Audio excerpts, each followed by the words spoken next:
Okay, so today got a package in from Ace Console Repairs, something I've been meaning to get for a while.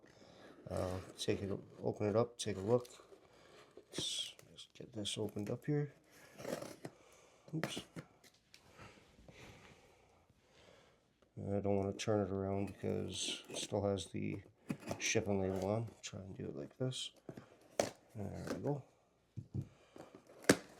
Alright. Okay, there we go.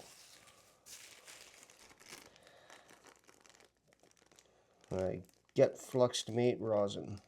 So this is liquid rosin I'm going to be using for reflowing chips and reballing chips. I've definitely been meaning to get some of this.